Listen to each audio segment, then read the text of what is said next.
Olá, como vai você? Tudo bem? Meu nome é Fábio Felipe, seja bem-vindo a este canal. Hoje estudaremos mais um tema profético da Bíblia Sagrada no curso Os Livros de Daniel e Apocalipse sem mistérios. Se você nunca estudou estes livros porque imagina serem de difícil compreensão, não se preocupe, pois os temas serão abordados de maneira didática, tornando simples aquilo que parece ser complicado à primeira vista. Saiba que você pode ajudar este trabalho a crescer, se inscrevendo no canal, curtindo este vídeo e o compartilhando em suas redes sociais. O tema de hoje tem como título A Besta que Era e Não É Mais e o Oitavo Rei. Neste tema será identificado quem é este poder e como ele atuará. Antes de iniciar este estudo, apenas duas recomendações.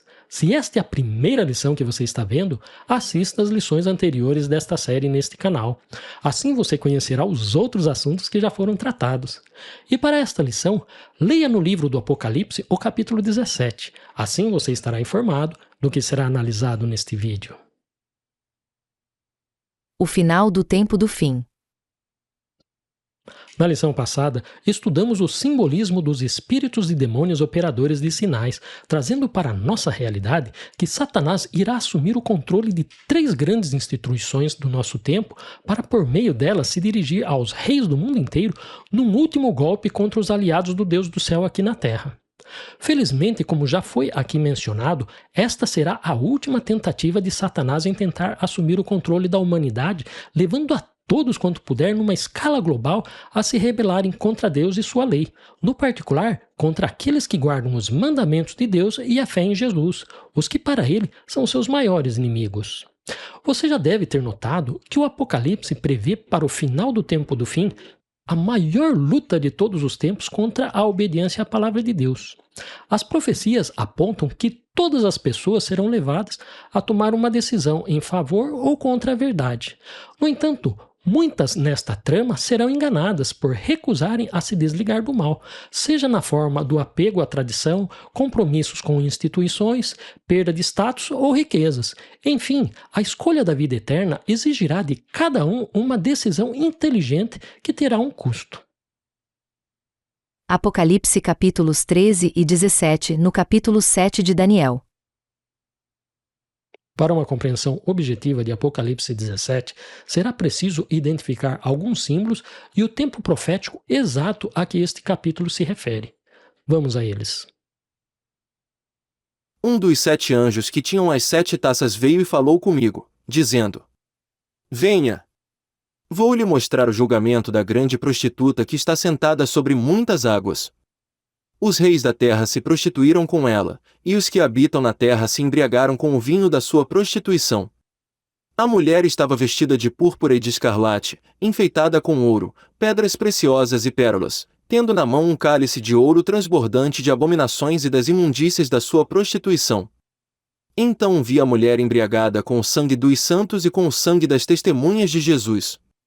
E, quando a vi, admirei-me com grande espanto. Para interpretar o símbolo da grande prostituta, veja alguns versos do capítulo 7 do livro de Daniel. Enquanto eu observava os chifres, eis que entre eles subiu outro chifre, pequeno, diante do qual 3 dos primeiros chifres foram arrancados. E eis que neste chifre havia olhos, como olhos de ser humano, e uma boca que falava com arrogância. Ele falará contra o Altíssimo, oprimirá os santos do Altíssimo e tentará mudar os tempos e a lei, e os santos serão entregues nas mãos dele por um tempo, tempos e metade de um tempo. Mas, depois, será instalada a seção do tribunal para lhe tirar o domínio, para o destruir e o consumir até o fim. É certo que a mulher de Apocalipse 17, vista embriagada com o sangue das testemunhas de Jesus, se refere ao mesmo poder simbolizado pelo chifre pequeno visto em Daniel 7, o papado. Só que veja um detalhe importante. O verso 25 destaca o seu tempo de domínio perseguindo os santos do Altíssimo e mudando a lei de Deus. Assuntos estes que já foram analisados na lição de número 4 deste curso e repetidos na lição de número 16 da besta que emerge do mar de Apocalipse 13. Agora preste o dobro, o triplo da atenção no início do verso 26 de Daniel 7, que será agora relido em 2 traduções para uma melhor elucidação do assunto. Mas, depois, se assentará o tribunal para lhe tirar o domínio, para o destruir e o consumir até ao fim. Mas o juízo estabelecer-se-á, e eles tirarão o seu domínio, para o destruir e para o desfazer até ao fim. Uma pergunta importante. Em qual seção do tribunal foi tirado o domínio do chifre pequeno de Daniel 7? Foi aquela que o profeta viu o tribunal divino nos versos 9 e 10, neste mesmo capítulo?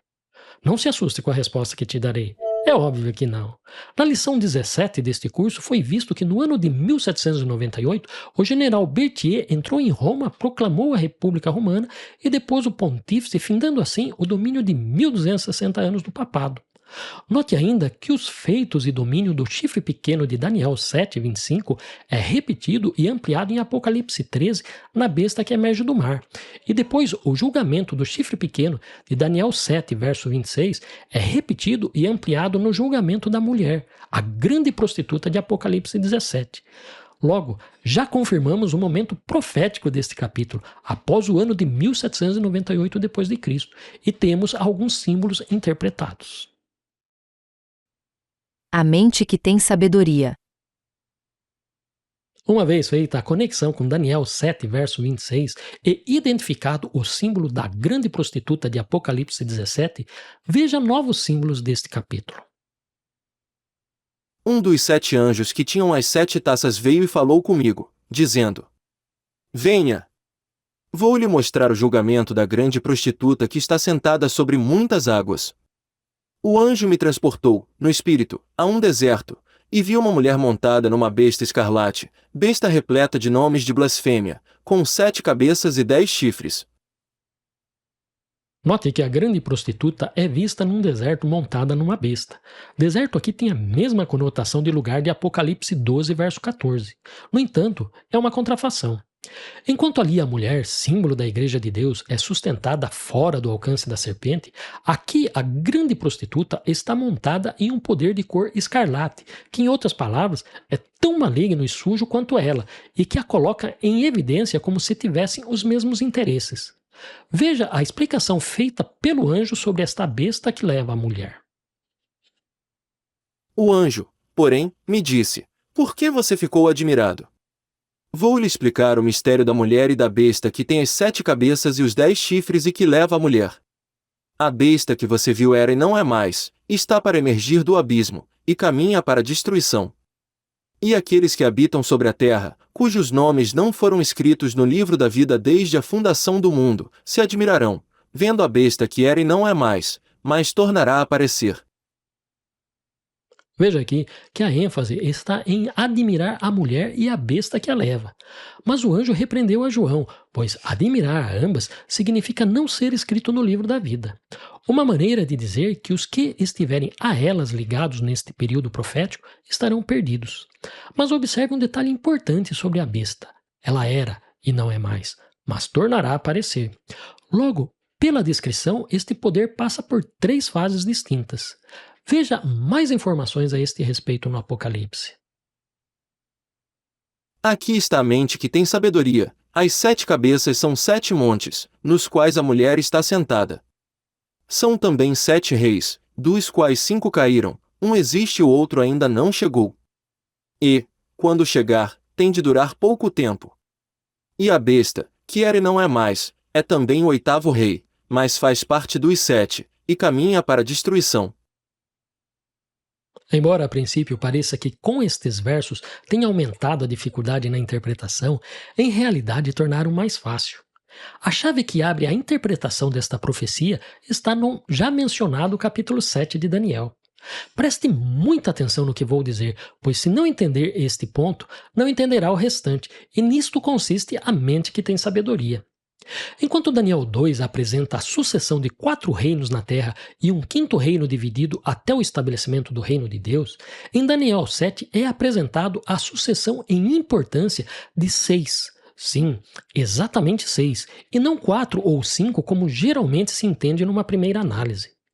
Veja quem são os 6. O primeiro é o leão, símbolo do reino da Babilônia. O segundo, o urso, símbolo do reino medo-persa. O terceiro, o leopardo, símbolo do reino da Grécia. O quarto, o animal terrível, símbolo do reino de Roma pagã. O quinto, o chifre pequeno, símbolo de Roma papal. E o sexto e último, o poder que tirou o domínio do chifre pequeno. Sim, a besta que emerge do abismo de Apocalipse 11, que foi estudado na lição de número 17 deste curso. Ficou claro isso para você? E com este pensamento, veja de novo os versos 9 e 10 de Apocalipse 17. Aqui está a mente que tem sabedoria. As 7 cabeças são 7 montes, nos quais a mulher está sentada. São também 7 reis, dos quais 5 caíram, um existe e o outro ainda não chegou. E, quando chegar, tem de durar pouco tempo. Note que foi explicado pelo anjo que as 7 cabeças são também 7 reis, dos quais 5 caíram. Como a base de Apocalipse 17 é Daniel 7, os 5 reinos que caíram são Babilônia, Medo-Persa, Grécia, Roma pagã e Roma papal. Já o sexto reino que existe nesta sequência é o poder visto na besta que emerge do abismo de Apocalipse 11, e o sétimo, o outro que ainda não chegou, simboliza o poderio da besta que emerge da terra de Apocalipse 13, os Estados Unidos da América do Norte. Agora que temos estas informações bem amarradas, é possível identificar a besta que era e não é mais, mas tornará a aparecer de Apocalipse 17. Este será o assunto que veremos a seguir. A besta que era e não é mais, mas tornará a aparecer, e o oitavo rei. Uma vez que já sabemos quem são os 7 reis, resta-nos identificar quem é o oitavo rei, que na realidade já foi mencionado. Veja como o Apocalipse o descreve. E a besta, que era e não é mais, é também o 8º rei, mas faz parte dos 7, e caminha para a destruição. A besta que você viu era e não é mais, está para emergir do abismo, e caminha para a destruição. E aqueles que habitam sobre a terra, cujos nomes não foram escritos no livro da vida desde a fundação do mundo, se admirarão, vendo a besta que era e não é mais, mas tornará a aparecer. Observe que, de propósito, foi visto primeiro o verso 11 que descreve que a besta que era e não é mais é também o oitavo rei, mas faz parte dos 7. Sim, dos 7 reinos ou poderes já vistos, e que o verso 8 identifica este poder como a besta que está para emergir do abismo. Ou em outras palavras, por meio destes símbolos, Deus quer nos mostrar que o mesmo poder que tirou o domínio do chifre pequeno de Daniel 7 e que hoje não é mais visto como um poder ameaçador, tornará a aparecer, sendo assim o oitavo rei. Na lição 17 deste curso, foi visto em Apocalipse 11 que a besta que emerge do abismo simboliza as sociedades secretas, pois foram elas as protagonistas da Revolução Francesa e da propagação do deísmo e ateísmo na França e nas nações que seguiram este modelo revolucionário, tornando as monarquias em repúblicas capitalistas ou socialistas e derrubando do poder a Igreja Católica. Mas seriam as sociedades secretas o sexto rei e o oitavo rei? Note que no passado as sociedades secretas eram influentes nos governos. Hoje aparentam não ser mais, mas o Apocalipse afirma que elas tornarão a aparecer. Trata-se de um poder de bastidores e, quando entendem ser necessário, interferem na política e na religião, articulando segundo seus princípios, propósitos e interesses. Podem ser também consideradas como um poder invisível, pois dispõem de toda a força para agir e atingir seus objetivos. Logo, as sociedades secretas são o sexto rei e o oitavo rei de Apocalipse 17. E é claro que este assunto não termina por aqui. Conclusão. E então, você entendeu quem é o poder simbolizado na besta que era e não é mais, mas que tornará a aparecer? Você entendeu o que significa o retorno das sociedades secretas agindo nos bastidores do poder na política e na religião? É certo que este poder tornará a aparecer, e aqueles que habitam sobre a terra se admirarão, porém terão um fim trágico, pois caminham para a destruição. Felizmente, haverá vencedores neste tempo. Veja. Lutarão contra o Cordeiro, e o Cordeiro os vencerá, pois é o Senhor dos senhores e o Rei dos reis. Serão vencedores também os chamados, eleitos e fiéis que estão com o Cordeiro. E você, está disposto nesta luta a ser um vencedor do lado do Cordeiro? Que Deus o abençoe em sua decisão. Finalmente, observe que estudamos a besta que era e não é mais e o oitavo rei, trazendo para a nossa realidade que as sociedades secretas tornarão a agir nos bastidores do poder. Se você tiver alguma dúvida sobre estes assuntos, escreva nos comentários. Será um prazer ajudá-lo na compreensão destes temas que valem a vida eterna. E na próxima lição será estudado o fim da grande prostituta no capítulo 17 do Apocalipse. Por hoje, ficamos por aqui. Se gostou do assunto, compartilhe com seus amigos. É importante que eles também conheçam o que você acabou de saber. E não se esqueça, certamente o Senhor Deus não fará coisa alguma sem primeiro revelar o seu segredo aos seus servos, os profetas. Que Deus o abençoe e até a próxima. Nesse momento, em Brasília, existem 83 irmãos ocupando cargo, tanto da Câmara, eleitos para a Câmara e para o Senado. Alguma vez vocês ouviram falar que se reuniu uma bancada maçônica? E seria tão simples, a bancada maçônica se reúne e vota maçonicamente em relação à questão. Esse seria um exemplo. Mas a gente cometeu um engano. A gente, em vez de tirar os melhores homens que tem aqui dentro e levar para Brasília, não. A gente foi lá em Brasília e disse, quem quer ser maçom? Os pilotos levantaram a mão e a gente aceitou. E deixou que eles se privilegiassem do título de maçom. Sou maçom. Para nada. Para nenhuma ação nesse sentido. Não. Política é outra coisa. Como política é outra coisa? Mas alguém, em determinado momento na história da maçonaria, resolveu nos convencer de que maçom não discute política nem religião. E não é verdade. Você vai olhar a história da maçonaria, tudo que a maçonaria fez na sua vida foi discutir e agir sobre a política e a religião. É bem verdade que a gente, em nome da ética, não vai discutir política partidária nem religião sectária. Eu não estou aqui para discutir se o meu partido é melhor ou pior que o seu, nem se a minha igreja é melhor ou pior que a sua. Mas o território da política e o território da religião são exatamente os territórios em que a gente age, porque são os territórios que são mais avessos à ideia de liberdade, igualdade e fraternidade. Você já imaginou se a gente começa a tirar de dentro da maçonaria os melhores homens, os homens de comportamento maçônico mais correto, e começa a levar esses homens para lá, para esses homens lá fazerem a diferença? Por que esse deputado se comporta dessa maneira? Porque ele é maçom. Em vez de deixar o mundo profano nos envenenar, a gente é que tem que envenenar o mundo profano com maçonaria, para o mundo profano melhorar. É aquele negócio, um balde de água suja, quanto mais água limpa você joga dentro dele, menos suja fica a água. Um belo de água está toda limpa, vai jogando água limpa. Zé, voltando para a maçonaria, você é maçom? Sou maçom. O maçom não tem mais aquela coisa de seita secreta, A maçonaria hoje, então, ela um aperto de mão. Não, nós temos identificar todos os nossos hábitos. Mas a maçonaria veio, com o correr dos tempos, principalmente do final do século XIX para cá, ela foi se transformando de secreta em discreta, uma ordem discreta.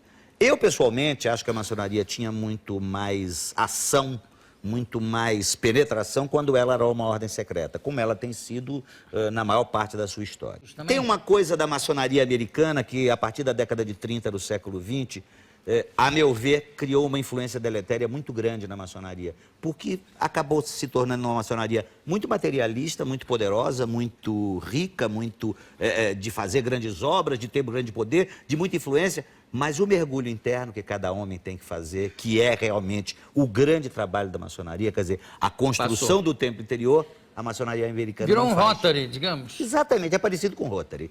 E aí aquele negócio, e eles fizeram isso lá porque tinham uma necessidade. Ou eles mudavam a maçonaria, ou eles mudavam a sociedade americana, que, na verdade, foi inventada pela maçonaria, se você for olhar bem. Eles inventaram a sociedade que depois eles não seguraram. Então, muda a maçonaria porque ficou mais fácil. E mudaram muita coisa. E foram trazendo essa influência para a gente também.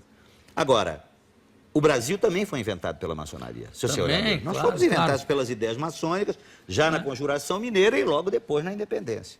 E é uma pena que você vai vendo, fulano de tal, você vai vendo a grande lista de maçons e chega na década de 30 vai